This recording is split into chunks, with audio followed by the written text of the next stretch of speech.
Hello mga idol, so andito tayo sa part ng Tapi. Kung mapapansin nyo mga idol, mas lalong dumami ang volume ng mga sasakyan na stranded dito sa Kamsor. Pero tuloy pa rin naman ang paggawang rehabilitasyon ng ating mga DPWH sa ating gumuhong kalsada dito sa Lupi. Ayan, kung makikita nyo, nakagaw naman yung lane na ating kinabibilangan. Kaya medyo nakakausad tayo.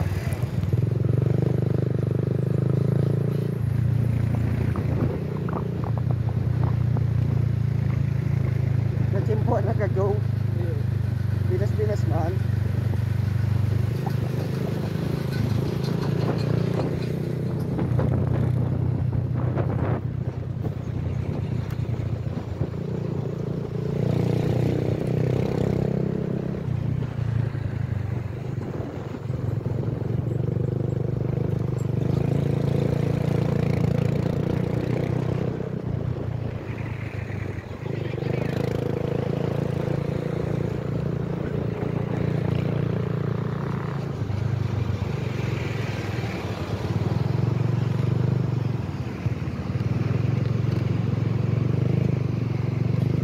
Andito tayo sa part ng may gumuhong kalsada dito sa Kabutagan. Ayan, at magiging 2 lane na nga ito at malapit na matapos na tambakan. Ayan, sana naman maging maayos na ang daloy ng ating trapiko pagka ito ay naging 2 lane na. At sa pagkakaalam ko mga idol, yung sa una-unahan din ito is matatapos na din nila at gagawin na rin 2 lane yun.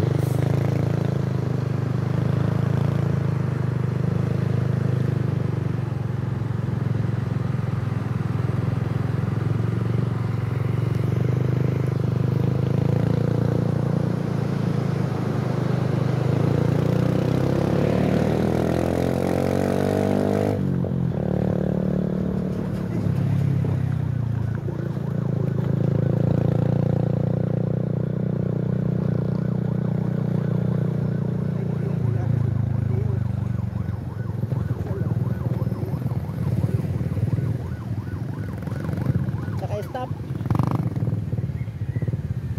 Naka-stop ano?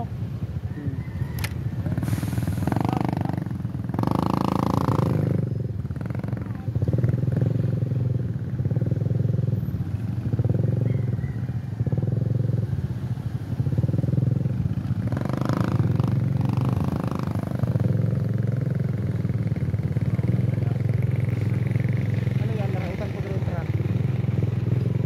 Paalala ko lang sa mga nagmumotor na tingin pa rin kayo sa nagmamando ng traffic, kasi pinapayagan nga tayo mag-counterflow mga motor, pero pagka sumuway kayo sa ipinagmamando ng ating mga bantay dyan ay baka matikitan pa kayo.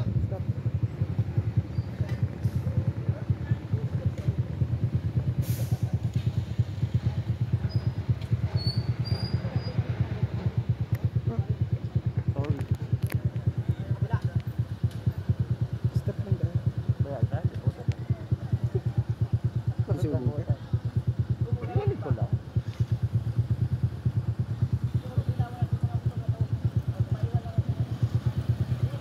Andito nga pala tayo sa part ng isa pang gumuho. Ito yung medyo malalalang gumuhong kalsada. Ayan.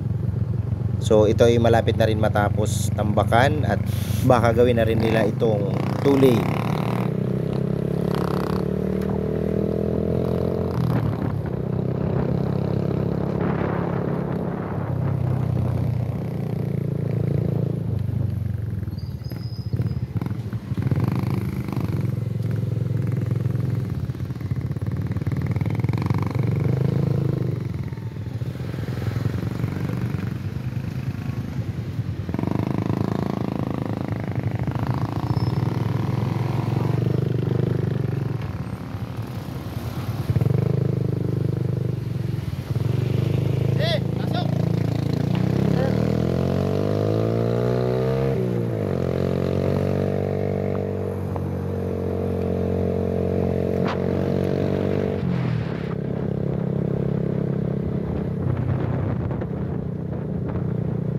Ayun, at makikita ngang mas dumami pa nga ang motorista ngayong araw na to Ayan, kita nyo naman yung mga motor, ang dami.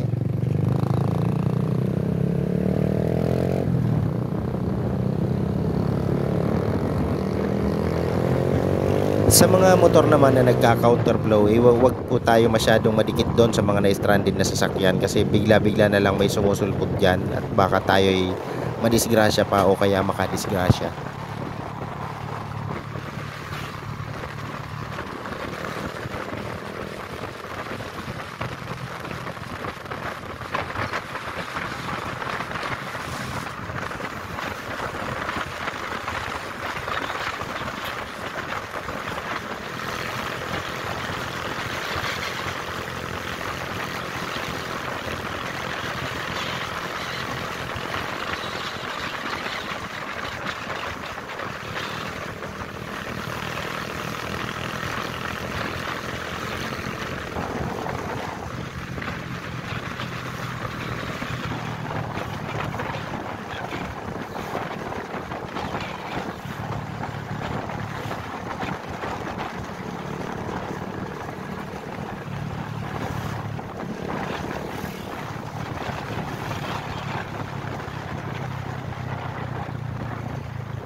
Iwasan pag anong tinampuno.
Pagkaralingan na lang ni Pulso.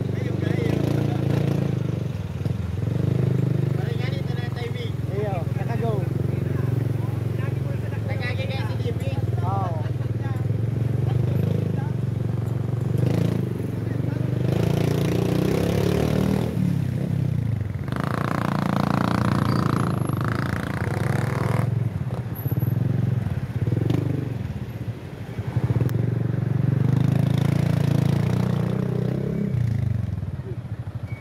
Kahoy.